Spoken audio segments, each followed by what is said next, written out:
이성수의 블랙박스입니다. 자, 최근에 코스닥 시장이 큰 폭의 하락세를 보여주고 있습니다. 자, 지금도 장중에 1.4% 가까운 하락 흐름이 지금 전개되고 있죠. 자, 코스닥 시장은 상대적으로 큰 폭의 하락세가 나와주고 있지만 거래소 시장은 상대적으로 강합니다.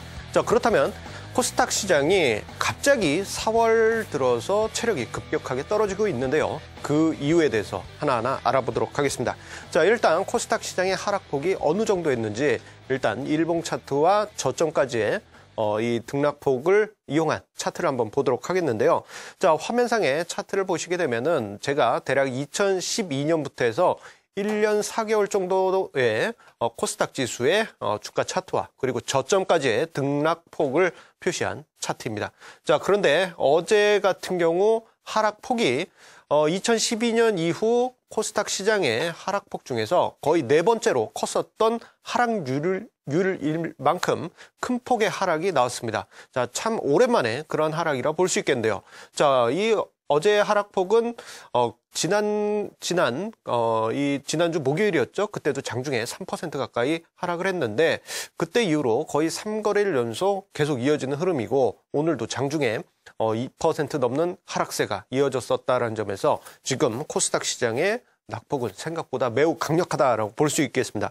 자, 그런데 코스닥 시장에 이렇게 큰 폭의 하락세를 보여주는 가장 큰 원인이 무엇일까요?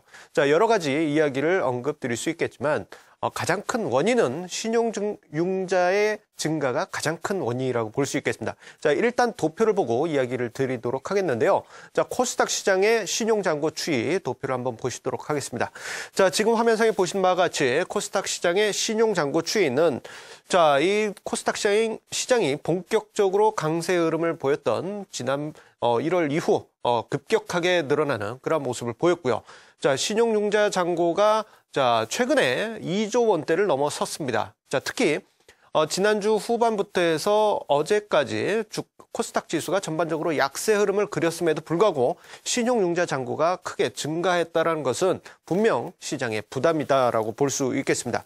자, 그런데 자, 이런 신용융자 잔고는 왜 부담이 될까요? 자, 이 부분에 대해서 설명을 드리도록 하겠는데요.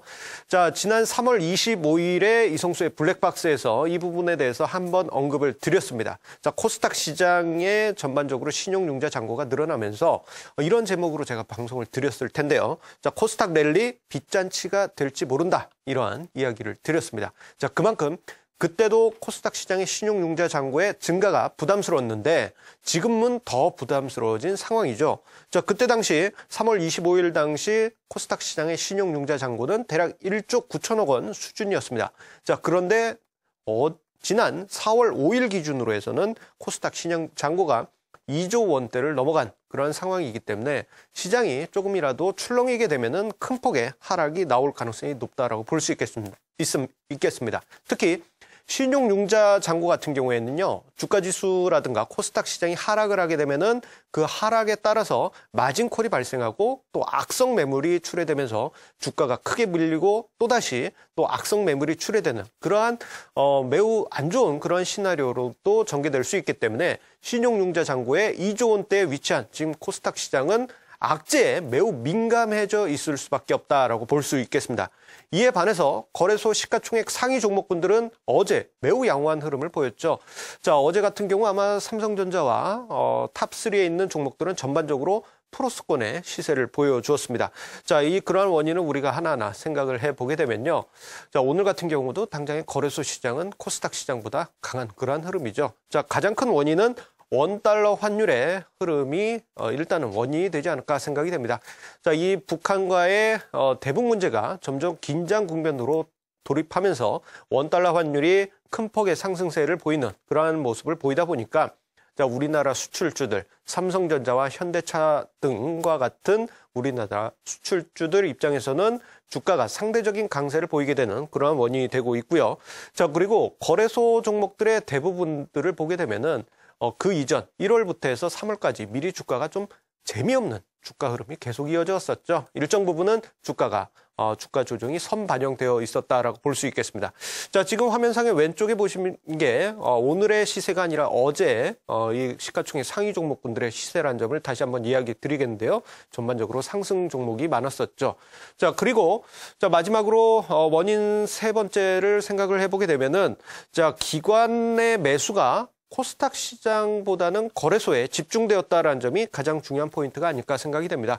자, 기관이 거래소 시장에서 4거래일 동안에 1조 4천억 원에 가까운 순매수세를 보이게 됨에 따라서 자, 거래소 시장은 코스닥 시장 대비해서 상대적인 강세 흐름이 최근 며칠 계속 이어졌었다라고 볼 수 있겠습니다. 자, 그렇다면 우리가 코스닥 시장 어떻게 봐야 되겠느냐? 자, 이 부분에 대해서 결론을 내려드리면요. 자, 대북 리스크가 계속 높아지는 지금 상황에서는 신용융자 잔고에 대한 부담이 계속 남아있기 때문에 주가 지수는, 코스닥 지수는 하락할 가능성이 조금 더 높다라고 볼 수 있겠습니다. 특히 신용융자 잔고의 증가 부분과 불확실성의 증가, 최근에 이제 제가 엊그저께였죠. 시장이 변동성이 확대될 가능성이 높다라고 말씀드렸는데 신용융자 잔고가 많은 상황에서 변동성이 확대될 때는 자, 매물의 악순환이 반복될 수 있다는 점 다시 한번 강조드리겠습니다. 자, 그리고요. 이런 상황에서 가장 중요한 투자 방법, 투자 전략을 이야기 드리면요. 가장 중요한 포인트는 이러한 장세에서는 절대 레버리지 투자를 하면 안 되십니다. 이게 무슨 얘기냐면은 빚을 내서 투자하시게 되면은 자칫 낭패를 볼 가능성이 크다라고 말씀드릴 수 있겠고요. 자, 특히 코스닥 시장 같은 경우 요즘 같은 장세에서는 특히나 만약에 큰 빚을 내서 뭐 주식담보대출이나 신용융자 대출이라든가 뭐 여러 가지 주식 관련된 대출을 통해서 투자하신 분이시라면요. 그러한 리스크가 높은 투자는 좀 비중을 크게 줄이시는 것이 요즘 같은 장에서 살아남는 방법이라고 강하게 이야기 드리겠습니다.